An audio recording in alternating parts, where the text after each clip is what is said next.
Last week, in Amazing Spider-Man number 655, Dan Slott and Marcos Martin not only ripped our hearts out, but delivered a powerful montage of dead people from Peter Parker's life. Were you devastated that you didn't know who everyone was? Well, Marvel.com can help, as we've just posted a visual guide to the whole spread. Find the deeper layers and help Spidey grieve. If you're not watching The Watcher, then you best have an excuse, 'cause The Watcher is always watching you. Jimmy Woo, Giant Man, Emma Frost, Ant-Man, Bucky Bird, Bucky Cap, Doctor Strange, Black Cat, Shang-Chi. We've all got fond memories of the Age of Apocalypse. We're currently living in the Age of X, and this week it was announced that the year of the X-Men is on the horizon. Yes, the X-Men like their realities like they do their genomes, mutated. So here's my list of top 5 things every X-Men mega event should have. Number 5, makeovers. The fun starts right from the teaser images as we get to go all Tim Gunn on our favorite X-Men. Number 4, bad guys become good guys and vice versa. Redemption makes for some mighty compelling drama, as does a sanctioned walk on the wild side. Number 3 is things suck. Sure, the X-Men love to complain that they protect a world that fears and hates them, but these mega events usually get them to shush it, at least for a little while. Number 2 is a lasting change or original characters that cross over into regular continuity.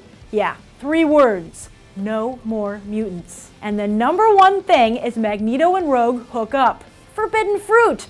Because Magneto is the X-Men's greatest villain and because Rogue can't touch anyone else. Well, at least that used to be the case. Sadly, this hookup has been made a little less hot now that Rogue can control her powers, but it's still pretty hot. What do you like about X-Men mega events? Be sure to share your thoughts in the comments below. Last week it was announced that Rob Williams is taking over Doc and Dark Wolverine. This is Williams' first ongoing gig here at Marvel, so I thought it would be fun to talk to Wolverine group editor Janines Schaefer and find out how he got it and what it takes to land a writing gig here at Marvel in general. Let's go! We're here! Welcome back to The Watcher, Jeanine. Thank you so much. Hello. Thanks for coming. Yes. So here's a question. Here's Rob Williams. Yes. How did you come to pick him to take over Doc and Dark Wolverine? When Dan and Marjorie made the decision to leave the book, we wanted to bring somebody on who sort of had the same sensibilities that they did, you know, humor-wise and plot-wise, and sort of that dark, twisted sort of sensibility. Mm-hmm. And Rob had actually done a short story in our office for the Dark X-Men anthology that was about Daken, which was wonderful and really was a little like head game, right mm-hmm. inside of his head. Oh, nice. And he also worked on Wolverine Father, which was about mm-hmm. what if Wolverine had raised Daken as his own, and which is a great, if you haven't read it, an awesome, dark little story about sort of getting inside the mind of a sociopath and kind of what that means.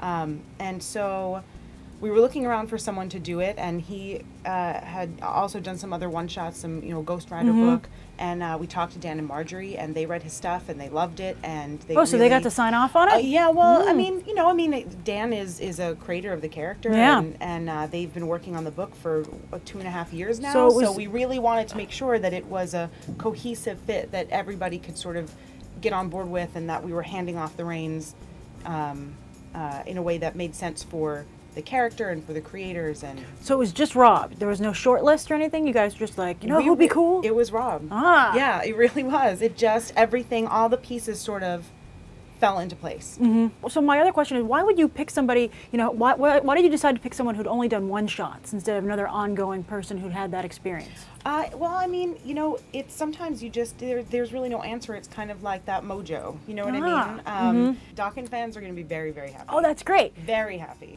Last question. Artists, there's a very clear path into the Marvel universe. Mm-hmm. They can go to comic book conventions, show their art to editors.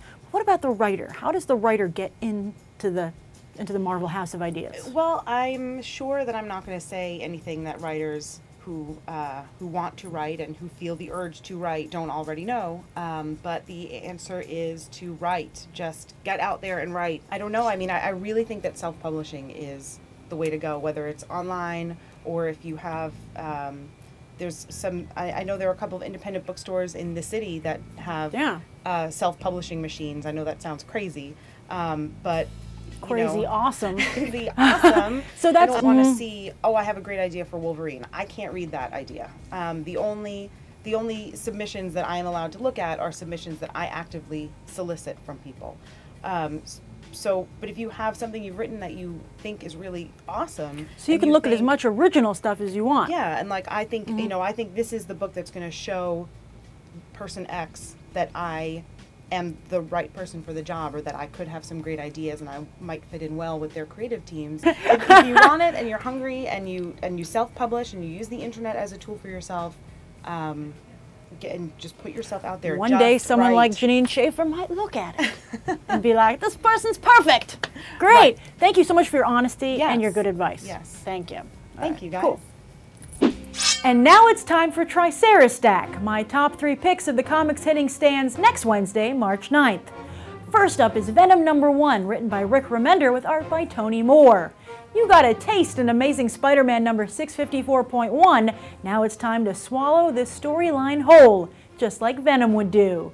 Next, check out Captain America and the first 13 one-shot written by Catherine Immonen with art by Ramon Perez. As we get ready to see Cap and Peggy Carter on the silver screen this summer, enjoy this up-close and personal look at their relationship.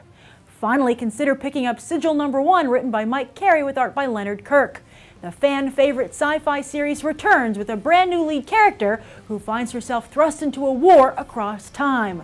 Talk about waking up on the wrong side of the time stream. Last but not least, it's time for Graphic Debate. This week's question comes from X the Great over on the Marvel.com message boards, and he wants to know, who is your favorite Spidey love interest? Mary Jane Watson, Gwen Stacy, Felicia Hardy, Carly Cooper, or would you like to see somebody totally new? Personally, I'd love to see somebody new who brings some passion into Peter Parker's life. How about you?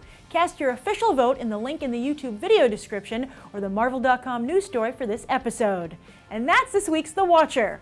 I'm Grace Randolph for Marvel, Your Universe.